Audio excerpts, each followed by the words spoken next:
Dzień dobry Państwu. Hello and welcome. My name is Julia Fiedorczuk, and it is my great pleasure to welcome you all, our viewers and listeners, to the second event of this year's Ecopoetological Laboratory. The laboratory, led by myself and Professor Gerardo Beltran, is part of a research project, Non-Anthropocentric Cultural Subjectivity, within the University of Warsaw's Excellence Initiative. I wish I could find the right words to express just how delighted and how grateful I am to be able to introduce today's guest, an award-winning poet, novelist, essayist, and translator, Forrest Gander. Gander holds a degree in geology as well as a master's degree in literature from California State University, and is considered as one of the leading poets of the self-conscious Anthropocene, to use the term introduced last week by Professor Lynn Keller. Gander's books of poetry include Science and Steepleflower, Torn Awake, Eye Against Eye, Core Samples of the World, Be With, and Twice Alive. Core Samples of the World was a finalist for both the Pulitzer Prize and the National Book Critic Circle Award. It was described as being concerned with the ways the self is revised and translated in contact with the foreign. In fact, that revision and translation of the self seems to me to be one of the central themes running through all of Gander's work. Who was ever only themselves? That question is asked in one of the poems in Be With, the volume published in 2017 and awarded the Pulitzer Prize the following year. Gander's work is all about conversation, translation, and change, which makes life possible and bearable, but also leads to the inevitability of loss. One reviewer described his poetry as following from the belief that the soul is multilingual in the same tongue. The multiple languages of his poetry explore natural sciences and the spirit, politics and intimacy. He often collaborates with other writers as well as with visual artists and even choreographers or dancers. Forrest Gander is also a valued translator, mostly from the Spanish. He is the editor of a number of anthologies, including Mouth to Mouth, poems by 12 Mexican women poets. So, without further ado, Professor Gander, welcome to Warsaw.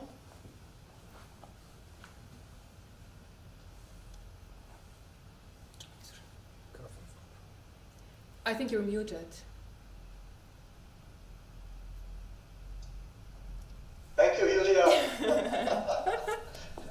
got muted. And so appropriate that you bring up translation in the very beginning. I want to thank the translators who make this possible, principally you, but also Adam Zdrodowski.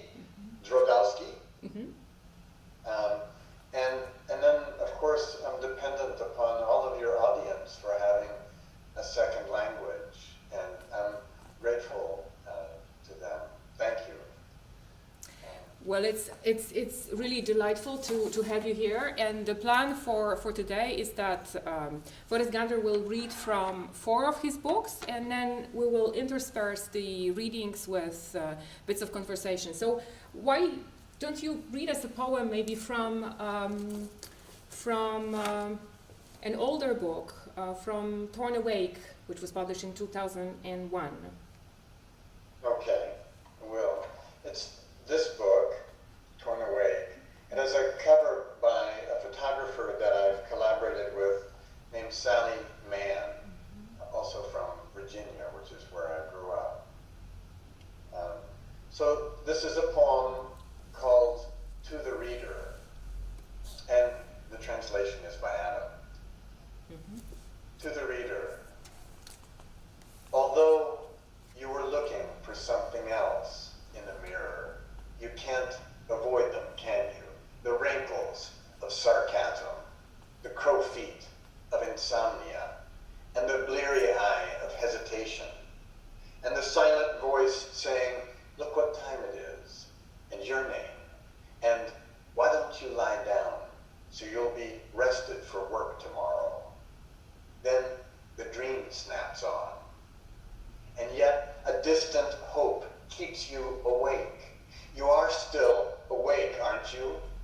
Although it is late now, and the question you are asking has become something different, what is it now?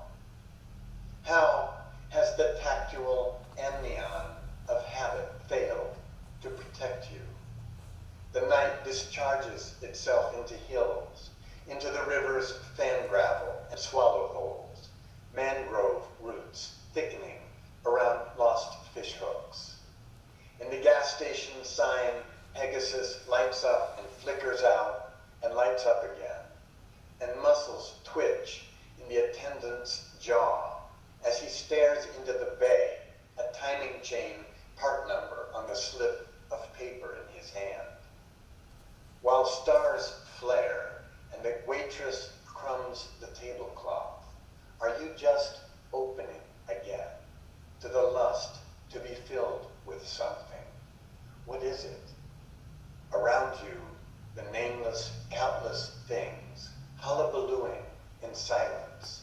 Suck up your looking at the very moment of contact, at the critical instant when your line of sight, lifted from the mirror and gently set down again in a groove of the revolving earth, catches, and appearance pours out like frog song. It was me, yes, following, when you led and when you fell behind. How long it took us to get here, we who belong to this time in all its thin passages and in its fullness. Only let me press my mouth to the back of your hand before you move from my face. Thank you so much. That was a beautiful reading. So I'll try to do my best reading the Polish now, and the Polish translation is by Adam Zdrodowski. Do czytelnika. Choć czego innego szukałeś w lustrze, nie unikniesz ich widoku, prawda?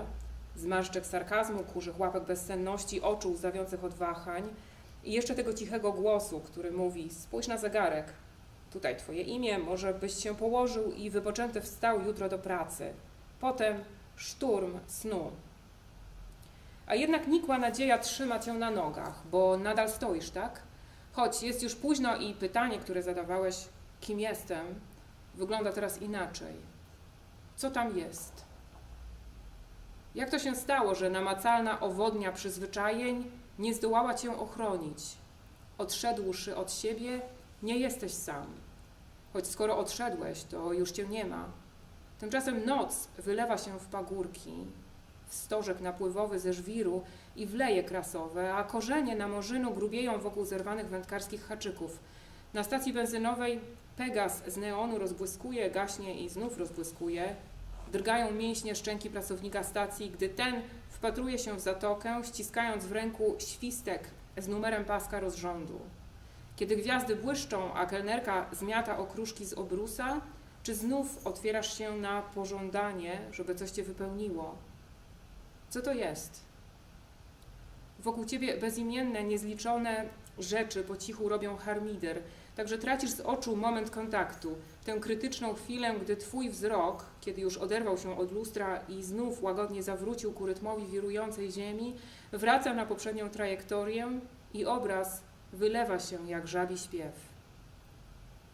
Tak, to ja za tobą szedłem, kiedy prowadziłeś i gdy zostawałeś w tyle. Jakże długo tutaj szliśmy.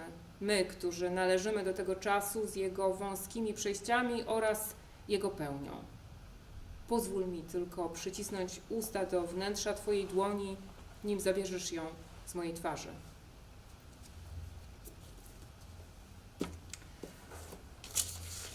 I think it was about this book that Robert Haas once referred to you as a restlessly experimental writer. And I like this description very much. And I was wondering if you could tell us a little bit about the value of experimentation in poetry. We talked quite a bit about all kinds of poetic experiments in the context of the Anthropocene last week with Professor Lynn Keller. And she also talked a little bit about your poetry. And it would be wonderful if we could hear something from you about how you feel about the importance of poetic experimentation, maybe especially at this time. You're muted again. Yes, I can. And I listened to Lynn's talk last week and was so impressed with it, but I always am by her writing, which is some of the best critical writing on poetry in the United States. And she writes like a writer and not like a stuck-up academic. It's wonderful. Part of the answer to your question is in this poem itself. I'm looking at it and seeing the question, how has the tactual amnion of habit failed to protect you? So one of the things I'm doing is, I mean, in English, people don't use those words very much, tactual or amnion. Amnion is the membrane around an embryo. So I'm using an unusual vocabulary. I'm mixing the scientific language with a very colloquial language like hullabalooing, which comes up later in English.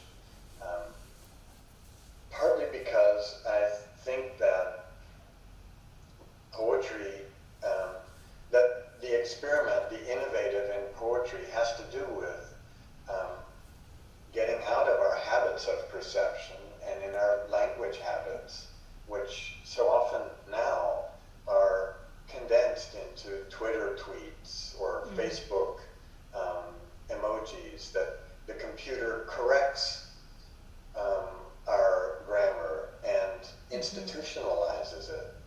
And as a result, I think that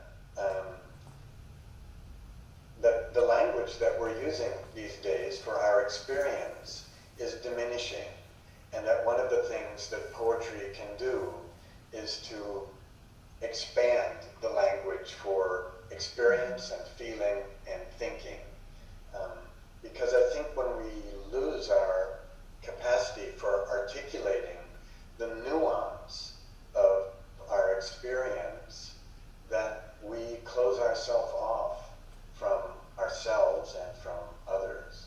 And that's one of the roles of innovative, one of the ways that poetry can be innovative and have maybe an effect on our relationships and our language. I think that one of the most maybe characteristic features of your work, and one that's very often discussed, has to do with collaboration, right? With how often you collaborate with other artists, and I think this is not unrelated to what you just said about expanding the possibility of experience, or somehow making language more, or our ways of expression more capacious, somehow more because it seems to me that this aspect of being in conversation with someone else is so fundamental to everything that you're doing. How do you think about this? I think I agree with you. And I mean, there's a number of philosophers who sort of provide a background for that dialogue between self and others. One of the ones who is important to me is the French philosopher Emmanuel Levinas, who says that it's only when we take responsibility for our engagement with others that we expand inside into a kind of into more fullness. The whole notion of collaboration is almost the opposite of the way that in English Romanticism art was represented, often as a sole male artist in a small garret writing the genius poetry that would be discovered later. But all of our words come from others, structured by a language that's preceded us on the earth by thousands and thousands of years. So anytime we use language, we're already in a dialogue with everyone else that's used language. And I've found that in the act of collaboration,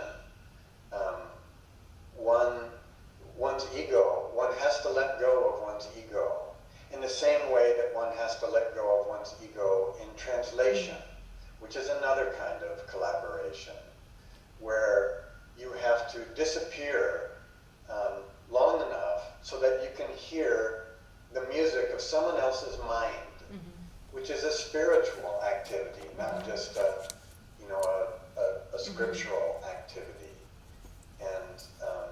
And I think that that's what art and poetry has always done, that it's in those engagements that we supersede ourselves, that we transcend the limitations that our ego instills in us, that art and poetry can make our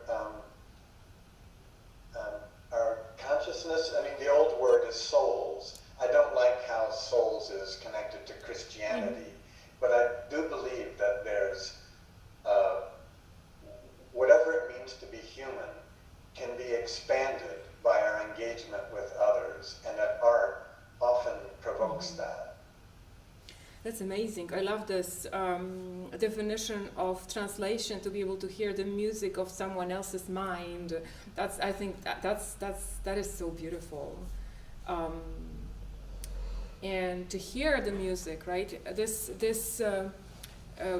brings us to the next important quality of your work, which has to do with listening.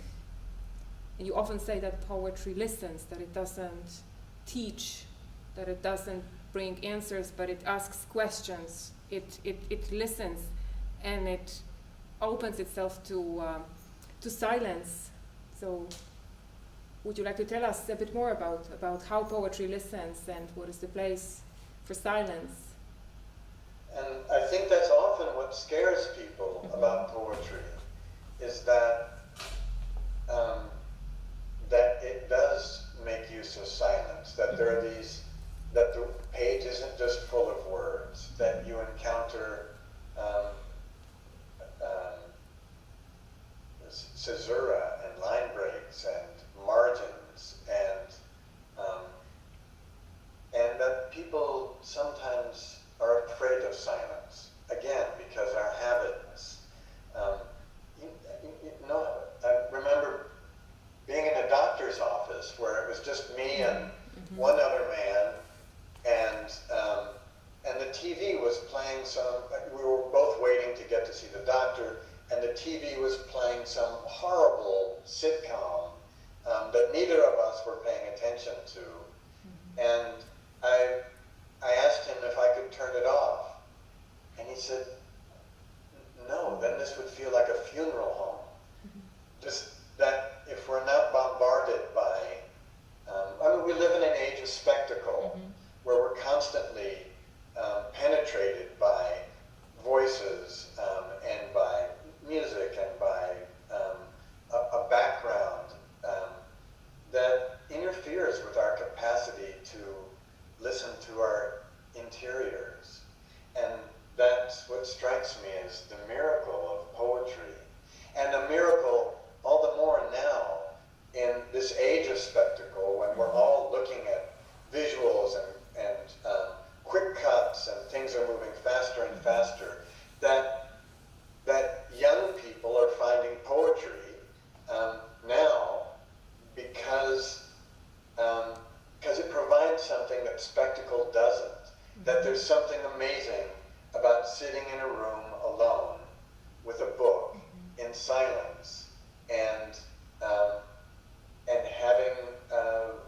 having an experience with language that gets inside of you, because for once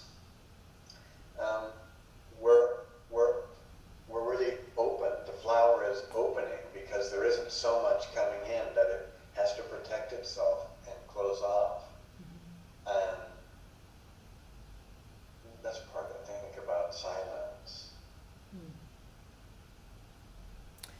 Okay, so since we talked about collaboration, and I would like to move on to the next book that I love. That is Core Samples from the World, a book published in 2011, which I had, at some point, I spent a lot of time reading that book. I spent maybe a couple of weeks on the Baltic Sea, just mostly reading that single book of poems, and that was a wonderful, deep experience, which really changed something when it comes to my experience of temporality and also of the earth as a dynamic entity. I could feel it first, perhaps because of your poems. So let's move on to that book, and we thought we might play a clip, which is an example of collaboration. So it would be great if we could do it now.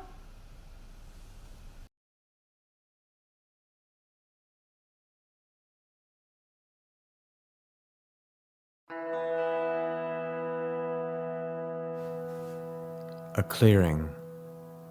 Where are you going, ghosted with dust? From where have you come? Dull assertiveness of the rock heap, a barren monarchy, wolf-spidered, the size of a hand, encrusted with dirt at the rubble's edge. What crosses here goes fanged or spiked and draws its color from the ground. Xanthic shadow at the edges. Where are we going, ghosted with dust? From where have we come? Stretcher loaded with clods by a spavined workshed. What does it mean, a cauterized topography? One step forward and he is with us. One step back, another realm absorbs him. The sense of epic loosened, unstrung. Each one thinking it is the other who recedes like a horizon. The miraculous cage visible under his skin. I cannot be discarded, his eyes say. A flute that plays one note, a face.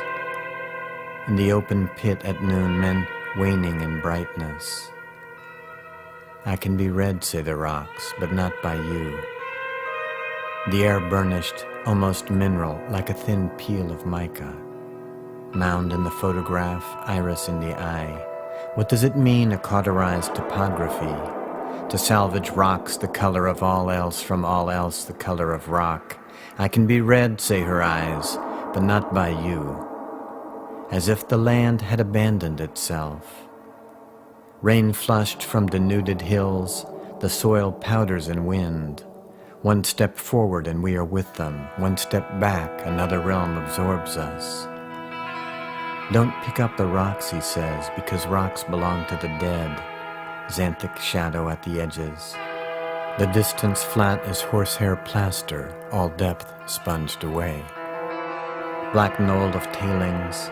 There is nothing between his eyes and ours, not even invitation. Each stone carrying its death sentence into the animate world. Fly maggot eating the red ant's brain. The sense of epic loosened, unstrung, light broken off in the air. The twig's shadow has the same quality as the shadow of a man. Glance held, an afterglow. All depth sponged away, the distance flat as horsehair plaster. Iris in an eye, mound in the photograph. Don't pick him up, the rocks say, because the dead belong to the rocks. Encrusted with dirt at the rubble's edge, wolf spider the size of a hand. A man's shadow has the same quality as the shadow of a twig. What crosses here goes fanged or spiked and draws its color from the ground. The air burnished, almost mineral.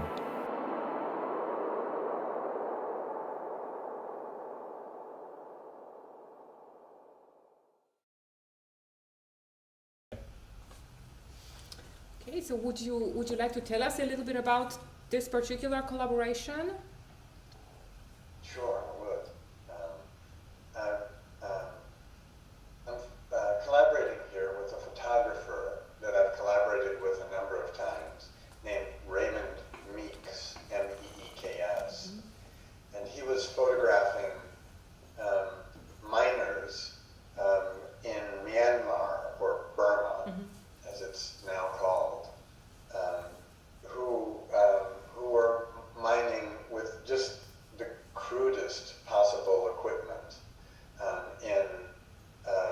super high temperatures in conditions that were a huge strain on the human body, and there were women and children doing the work as well as men, and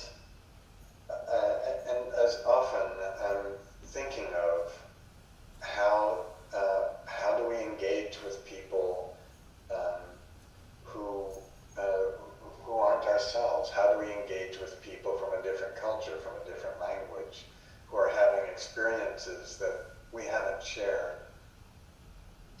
So that's partly what the poem has to do with, and the note that everyone is worthy of our interest. When the boy's eyes say, "I cannot be discarded," it's that thing again of Levinas or Martin Buber, that how do we keep that person real and not turn them into something that's disposable? And how do we read people, and how do we read a landscape? Because the landscape is being raped there, and the people are being abused in doing that.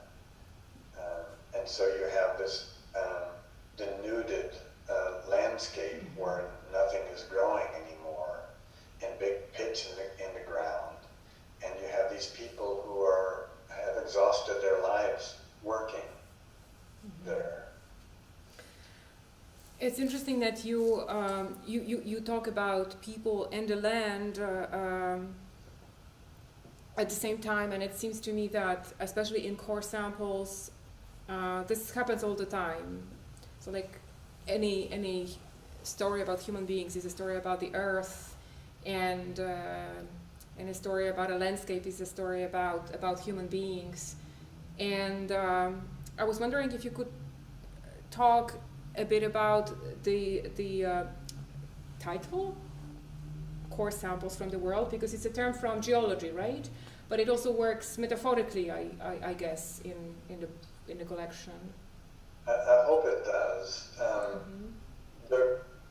A core sample is when you drill into the earth, or into land, into the ground under the sea, into a glacier, and you bring out a long core of strata, which carries the past in it. You can read what happened millions of years ago in the sequencing of strata inside a core sample.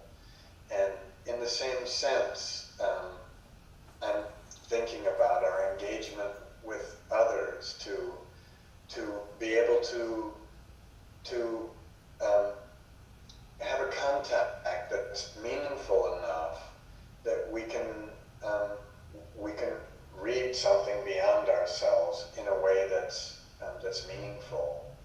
So I think that, again, so much of the work has to do with getting out of the self, of finding that getting out of the self actually makes yourself larger, because you begin to see how the self is a system of engagements with world and others, and that the sort of romantic notion of our singularity, either as an individual or as a species, is something that has led us astray and come close to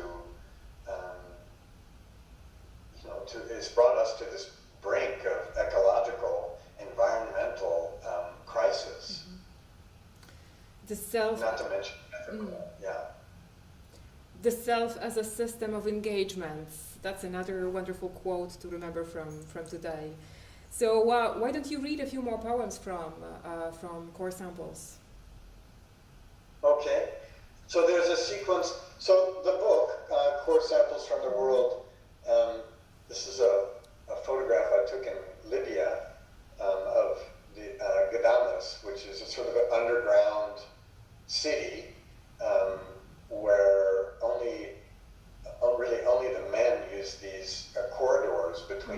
places.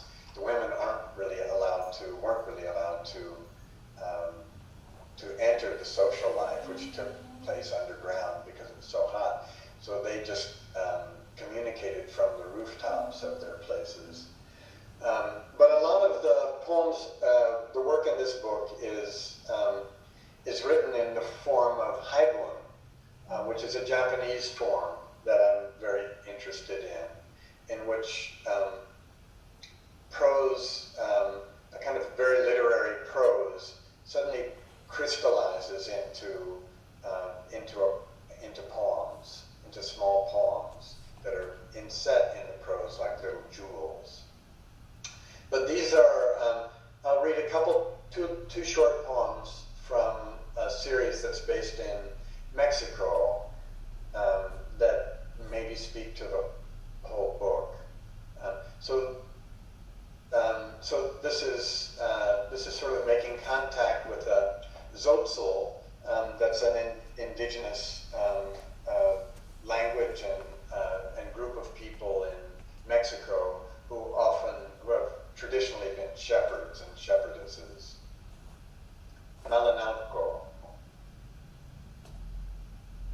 To welcome the strangeness of strangers, not versions simply of my own thought. Through the interpreter, the Tzotzil shepherdess indicates she has some questions too. Tell me, how is your lost bird that was found?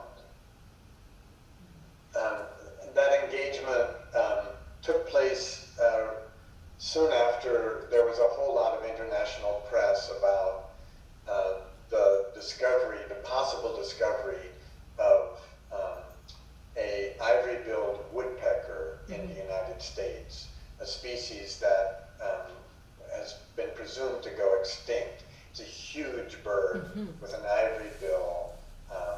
They used to call it the Lord to God bird. It was like a holy bird. And even in the most remote part of Mexico, she had heard about this bird that had disappeared and it was found again. And she wanted to know how the bird was. Have you been to Africa? And this is her interviewing me. I came to interview her, but she had her own questions, and so it became a dialogue. Have you been to Africa? Just to the north. Have you been to China? Yes. What took you there? I was looking for bonds. Have you been to France? I have. How do they live? Like everywhere. They have sheep? Sure. How many might one shepherd have? I don't know, thousands. How could they be counted? You've got me. What did you say? I said, I'm not sure. And what took you there? I was looking for bonds. I wanted to break a mirror. I wanted to render myself accessible, available. I wanted to borrow eyes from another language. I was looking for the words to come. And now? And now what? And now that everything in your life has changed.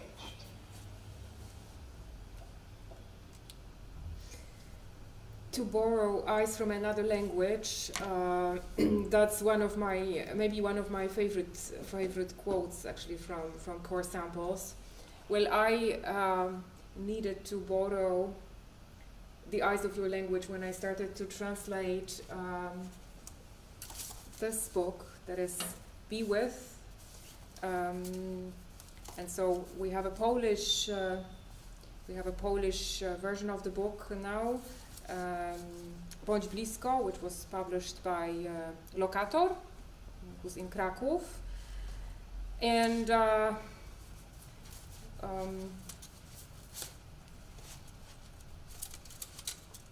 see what it looks like with all the bookmarks after I've been working on it. So this book is especially important to me. These are poems of mourning, and well, I also happened to be in mourning as I came across this book, having to do with some personal loss, but also with the growing awareness of the necessity of mourning in the Anthropocene, how along our personal losses that we suffer, there's also this huge loss having to do with the planetary crisis. And so I knew from the very beginning that I would have to translate this book, and if you agreed to read a couple of poems from Be With, I would read my translations from Bądź Blisko. You're muted. You do like silence. I'm not muting myself. It happens. Okay. Yeah. So often,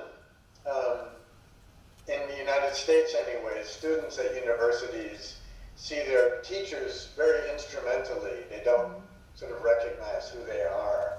I just want to point out that Yulia, Yulia's students who are listening are super privileged to have her as a teacher, that she's an internationally admired writer and translator and thinker, and they're going to know that later on and think, oh man, I should have been paying abeyance to her all the time. Thank you so much. That will help me at some point with my students. So yes, listen. Thank you so much. That's really, really, really, really nice of you to say. So this poem is called Madonna del Parto. Some of you might recognize that. It's the Italian for a genre of painting of the Madonna, of the Christian Mary, when she was pregnant. And the most amazing painting in this tradition of her depicting her pregnant is by Piero della Francesca, and she's in a beautiful blue robe that's slit down the middle in a way that's almost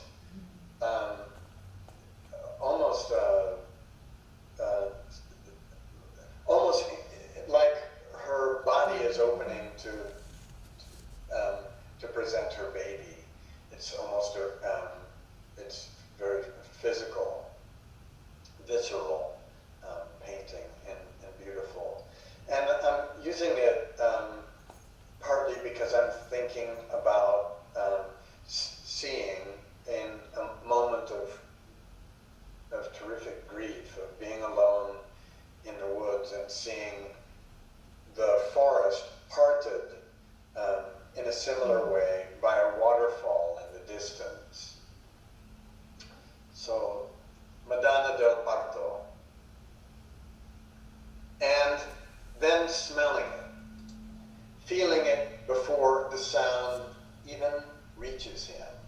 He kneels at cliff's edge, and for the first time turns his head toward the now visible falls that gush over a quarter-mile of uplifted sheet granite across the valley, and he pauses, lowering his eyes for a moment, unable to withstand the tranquility, vast, unencumbered, terrifying, and primal. That naked river enthroned upon a massive altar, bowed cypresses congregating on both sides of sun-gleaming rock, a rip in the fabric of the ongoing forest, from which rises, as he tries to stand, tottering, half paralyzed, a shifting rainbow volatilized by ceaseless explosion. Madonna del Parto. Tak więc zapach, czuje ją, zanim dotrze do niego jej huk. Przyklęka na krawędzi skały, wtedy dopiero zwraca twarz ku teraz już widocznej kaskadzie pędzącej przez ćwierć mili, uniesionego w poprzek doliny Batolitu. Zamiera, spuszcza wzrok. Przez moment nie może wytrzymać spokoju, potężnego, bezwarunkowego i strasznego w swojej pierwotności. Ta naga rzeka, wyniesiona na masywny ołtarz, otoczony przez wierne cyprysy o pochylonych głowach, po obu stronach błyszczącej w słońcu skały, pruje materiał lasu, z którego, kiedy on, chwiejąc się na wpół sparaliżowany, próbuje wstać, wyrasta ruchoma tęcza, ulatująca w niekończącej się eksplozji. You're muted again. It muted you again. Yeah, I don't know why. So the Polish for waterfall is kaskadia? Cascada, cascada. Yes, we have there are a few words. One is wodospad, but the one which is used here is cascada. That's nice. Mm-hmm. Yeah. Yes. So there too, I'm using words partly from geology, like to a Polish audience or even an American audience. When I say the naked river enthroned upon a massive altar, it's not massive, but massive, which is a geological formation, a big slab of stone. And I'm interested in my poems in trying to bring in various lexicons into poetry, including scientific and geological terminology. Yeah, and I think it's also very clearly seen in the other poem I'd like you to read for us. That is Evaporation. Nice Spanish accent. This is going to be, actually, because I'm going to read my translation later, and it'll be the first time ever I speak a little Spanish in public. So. Fantastic. Yeah. We have so many languages. So this is another thing. I live in the United States, which for centuries has been satisfied to be a country of one language, and we've had presidents who barely even spoke that one language. But more and more, translation is becoming important in the United States, and other languages are being recognized as part of our heritage. And so for me, living in California, which is full of a lot of a big Latin American population, it's important to accommodate that other language, to be a host for it, to welcome it into the English language, because it refreshes the English language and makes it richer. So I have, for a long time, published poems and written poems that use multiple languages. Evaporation, a border history. Paisanos, they call road runners, brothers of the land. A dozen Mexican corpses, maroon under desert sun. In cottonwoods, by the river, zone-tailed hawks squeal, visible desde el aire, the craquelure of an abandoned runway overlies toxic waste and unexploded munitions. Bordered by purple and yellow bloom stalks, lechuguilla, volcanic chimneys upthrust from barren flats, a gleam in a basalt outcrop, fist-sized feldspar crystals.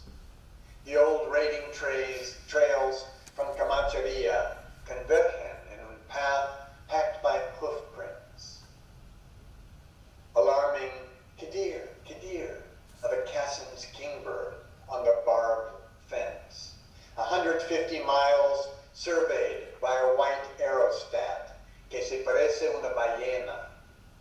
Between those peaks sits panther laccolith. Both vaqueros staked out naked, screaming on an anthill.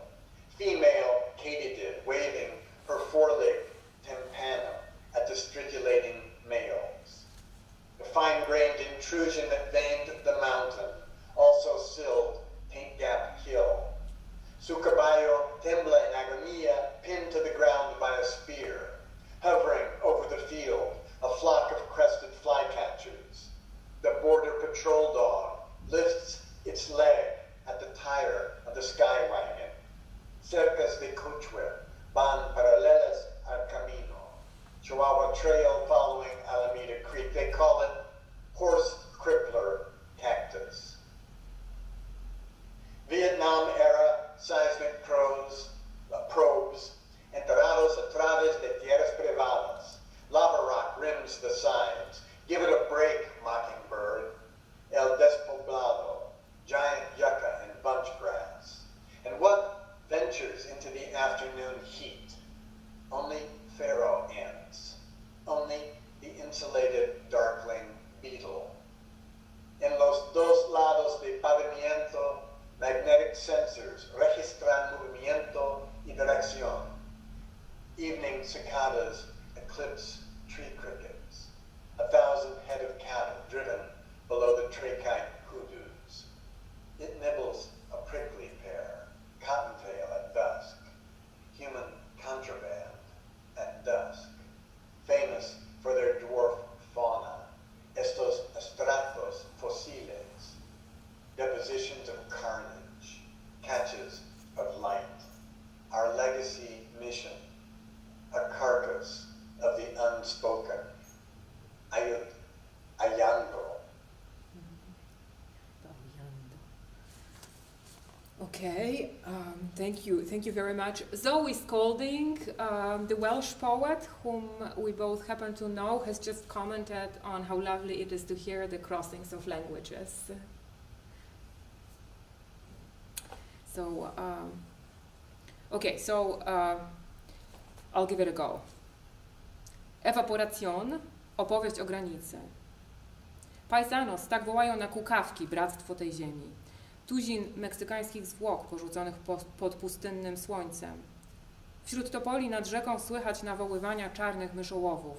Widoczna desde el aire krakelura nieużywanego pasu startowego przykrywa składowisko niewybuchów i toksycznych śmieci. W oprawie purpurowych i żółtych ukwieczonych łodyg agawa lechugia. Kominy wulkanów pną się w górę z jałowej równiny. Połyskujące w bazaltowej wychodni wielkie jak pięści kryształy skalenia. Stare szlaki najazdów z Comancheria convergen a un camino gęste od śladów kopyt. Niepokojące kidir, tyrana krzykliwego na ogrodzeniu z kolczastego drutu. Biały aerostat que se parece a una ballena lustruje odcinek długości 150 mil. Między tymi szczytami leży lakolit pantery. Obaj vaqueros, nadzy, wrzeszczący, rozkrzyżowani na kopcu mrówek. Samica paścikonika macha błoną przedniego odnóża na strydulujących samców. Drobnoziarnista intruzja, która pożółkowała tę górę, wrosła także w Paint Gap Hill. Su caballo tembla en agonia, włócznią przybity do ziemi. Unoszące się nad polem stado czubatych muchołapów. Pies z przygranicznego patrolu obsikuje oponę cesny. Cercas de Ocotillo van paralelas al camino. Chihuahua Trail ciągnie się za Alameda Creek, a to nazywają kaktus kaleczy koń. Sądy sejsmiczne z czasów Wietnamu, enterradas bajo estas propiedades privadas, skały wulkaniczne obrębiają brzegi. Wyluzuj, przedrzeźniaczu. El despoblado, ogromne juki, kępy traw. Cóż tam ośmiela się wędrować w skwarze popołudnia? Tylko faraonki, tylko chrząszcz mącznik w izolowanym pancerzu. En los dolados del pavimento czujniki magnetyczne rejestrują movimiento i dirección. Wieczorne cykady zagłuszają świerszcze drzewne. 1000 sztuk bydła pędzonego między przeklętymi trachitami. podskubuje opuncję, dziki królik o zmierzchu, przemyt ludzi o zmierzchu. Słyną ze swojej karłowatej fauny estos estratos fossiles, resztki krwawej jatki, plamy blasku, nasza dziedziczna misja, martwe, nieme, aullando.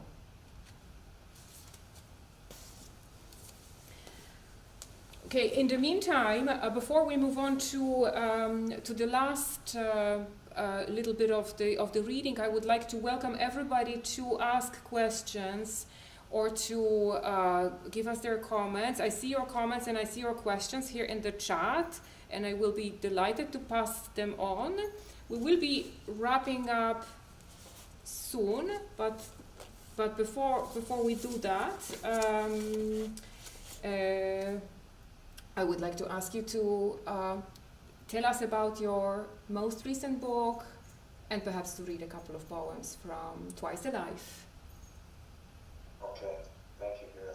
It was so fun to hear you read that, though. You have such a great year. You're famous. So the book that has just come out, called Twice Alive, is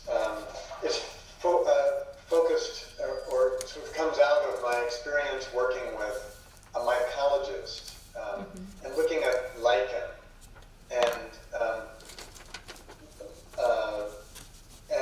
the way that it turns out scientists don't really know what lichen is. In some ways it acts even more like an animal than a plant. It's this strange combination of elements, two different things, a cyanobacteria or an algae and a fungus come together, and they give up the properties that they had as individuals. They become something else as a unit. They work completely differently, and they can't go back to what they were. And according to some mycologists, it may be that given enough nutrients, that they don't die. And the thought of something that doesn't die and that's built of two things that come together and unite makes me think of intimacy, which is maybe the main thing that I'm interested in writing about. So the book has a lot to do with intimacy, and then again, like in Pore Samples, where I'm influenced by a Japanese form called Haibun. In this poem, I'm interested by a 2,000-year-old Indian form of Sangam literature, which it turns out 2,000 years ago in India, there was this blossoming of literature in which subjectivity, you didn't express your emotional life without taking account of the landscape that it took place in. And because that has so many precedents for what we now call eco-poetry, it very much interested me. Okay, it would be lovely to hear some of it. Okay. So this is a poem called Immigrant Sea. Each poem takes place in one of 5 distinct landscapes. Immigrant Sea.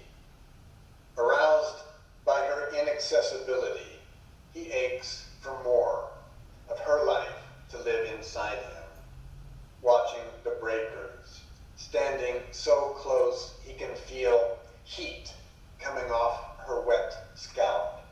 What is his relation to this person before him, so familiar and foreign? The way he searches out her face, he searches out himself. Gusts, thrash crests of swell. Spring grasses twirl circles in the sand where they stand without speaking. She wants him to know it's all charged. Even grass, positive, pollen, negative. So when grass waves, it sweeps the air for pollen. He feels electricity all around, as though the wild drama of the coming storm were already aware of them, foreigners on this shore. Little sapphire blue flowers speckle the dunes. He wonders if he has let himself flatten out into a depthless sheet, like escalator stairs, whether in the end he'll disappear underground without the smallest lurch of resistance. But when her lavish face turns toward him, beaming, the corners of her eyes wind wet, he yields to that excess. He reappears to himself. And this poem, actually, I think it was first published in Poland, in a Polish magazine, Przekrój. Isn't that right? Yeah, I was so pleased about that. Yeah, we were very pleased to have you. And that's the one poem that I translated from this last book. I would love to do more, so you have to come back next year. I mean, you have to actually come next year, and then we will be able maybe to read more poems from this book. But for now, here comes my translation. Imigranckie morze. Pobudza go jej niedostępność, pragnąłby jej życia, niechby bardziej w nim żyło. Patrzą na falujące morze, stojąc tak blisko siebie, że wyczuwa bijące od jej mokrych włosów ciepło. Co łączy go z tą tu osobą, tak znajomą i obcą? Badając jej twarz, bada sam siebie. Podmuchy wiatru ubijają grzywy fal, źdźbła wiosennych traw rysują okręgi na piasku, gdzie oni są bez słów. A chciałabym mu powiedzieć, że wszystko ma ładunek. Nawet trawa dodatni, pyłki zaś ujemny, więc kiedy trawa faluje, to jakby łowiła w powietrzu. On wyczuwa elektryczność, jakby dziki dramat nadchodzącej burzy, coś już o nich wiedział, obcych na tym brzegu. Drobne szafirowe kwiaty ozdabiają wydmy. Zastanawia się, czy dał się sobie spłaszczyć, wygładzić jak ruchome schody i czy w końcu zniknie pod powierzchnią bez jednego szarpnięcia, bez oporu. Ale odwraca się ku niemu jej promienna, szczodra twarz z wilgocią w kącikach oczu od wiatru. Pokonany tym przepychem, znowu się sobie pojawia. I love being able to follow you, not in terms of language, but in terms of rhythm. Mm-hmm. I know exactly where the line is. I love that that translates, because I think rhythm has so much to do with communicating meaning, all apart from semantic meaning. Yeah, and I think that rhythm has a lot to do with what you talked about earlier. That is to say, the ways in which poetry makes experience larger, more capacious. The way in which is the kind of language which counteracts this this standardization of the social media and the phones and so on and so forth, because the rhythm is connected with the body and therefore also with intimacy. So I think that's crucial, and in my reading of your poetry, the sound and the rhythm are fundamental. Yeah, I think they are fundamental, and I think that's one of the great things about translation, that different cultures do sort of privilege different kinds of rhythms, and that those can be communicated through good translations, and that and then the poets in that target language, their own wingspan for rhythms expands. Mm-hmm, mm-hmm. Yeah, definitely. We get hearts. So we get a heart from Gerardo. Marta Cichocka, whom you might know, who's a poet and who was also the editor of this book, is thanking for the beautiful reading. Zoe again. Okay, and there's a question from Joanna. Joanna Piechura, who's a student of mine, but who also who has also translated bits of your work. She is asking about the connection between identity and grief in your prose and poetry. Yeah. Well, I think grief is the presence of others inside us. Grief is sort of the acknowledgement that we carry what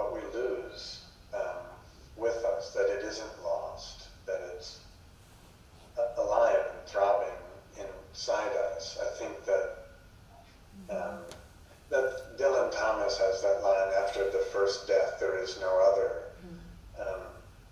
that it's accounting for loss, grief, the confrontation with death, that harrows our soul and again sort of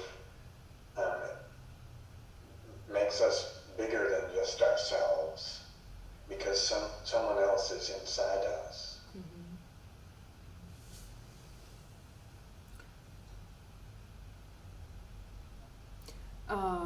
And there's a very specific question also from Joanna. Would you say that there are any differences in the ways you portray grief felt by female and male characters in your novels? That is a really interesting question. So I was raised by women. My father was absent, and my mom remarried when I was 16. So from my childhood to the age of 16, I lived with two sisters, a mother and a grandmother, all women.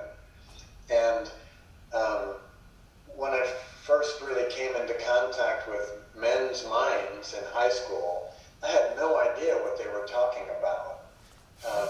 I feel like my mind was structured by a kind of consciousness that at least the women in my family cultivated, and that I identified them. I think in my translations also I tend to focus on women writers.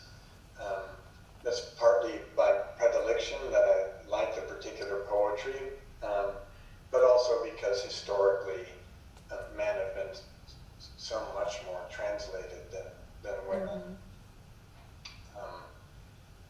And so I hope that my female characters, have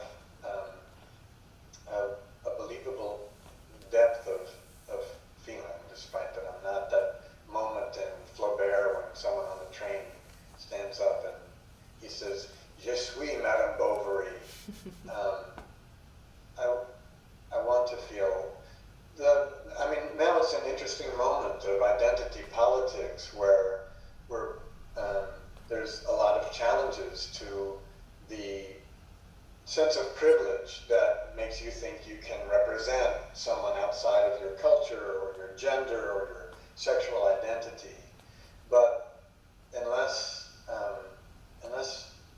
we are actively imagining the other, we don't develop a profound empathy. It's only in our contact with people who aren't us or aren't like us that that's what we have to investigate with our imaginations in order not to be limited to the ruts of perception that we grow up in.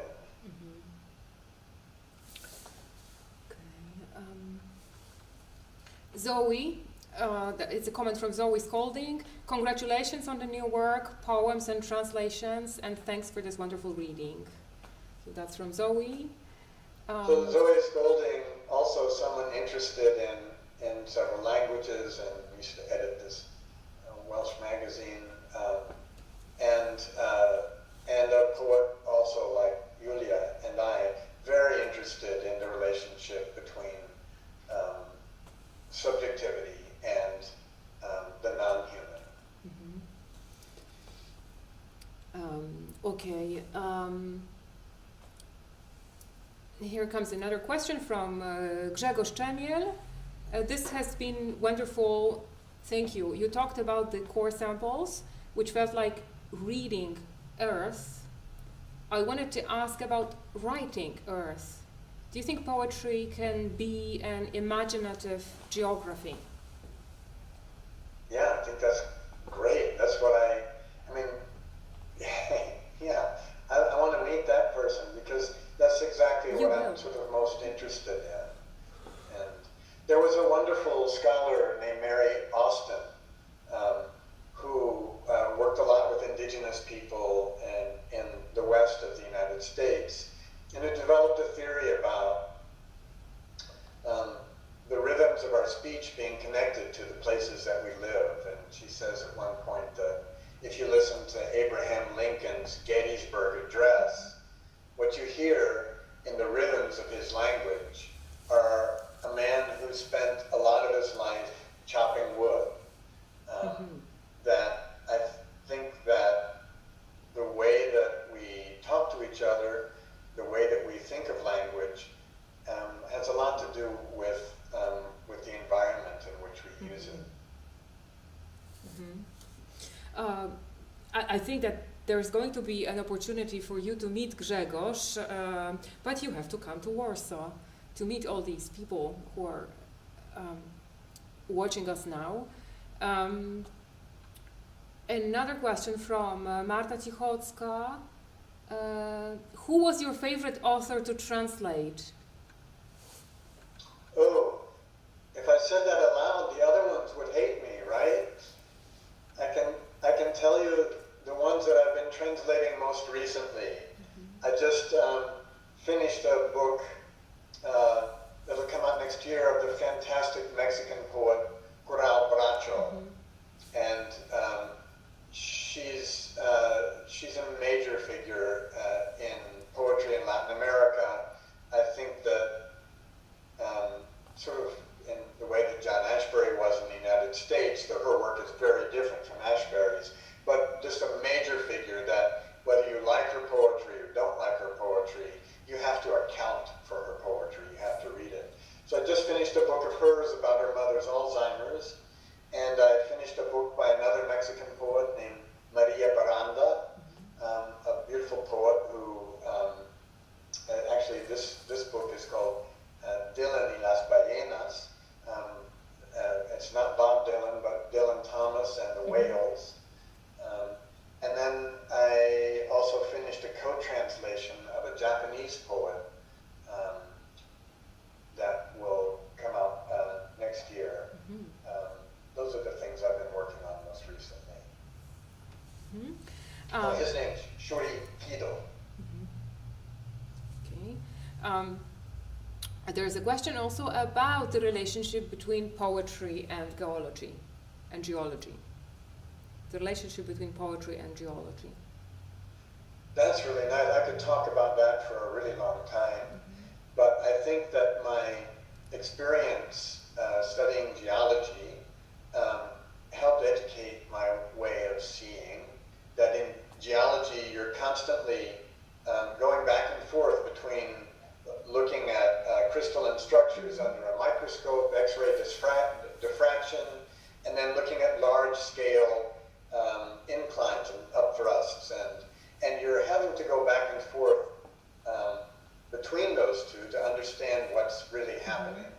And in my own poetry, I think I'm often moving from the very particular to the conceptual and back. And I think that was educated by geology. And I like the thing that a great American poet named George Oppen says. He says, the self is no mystery. The mystery is that there is something for us to stand on. We want to be here. The act of being more than oneself. And the sense that what we stand on literally, the ground, educates our sense of what we stand on ethically is very important to me, and obviously relates what I write to geology. Okay. Right, so why don't we, I mean, if anybody has, let me see if there are any more. If anybody has another question, maybe there will be time for one or two. But in the meantime, why don't you read some more from Twice the Life? Okay, I'll read another poem. This is from the Sangam sequence, which is that 2,000-year-old Indian tradition, which has two parts. These are called Akam, A-K-A-M, poems in which emotion and landscape are so connected. And I live in California, which, as you may know, is a place that's drying out because of global warming, and that drying out has led to devastating fires in the last 5 years.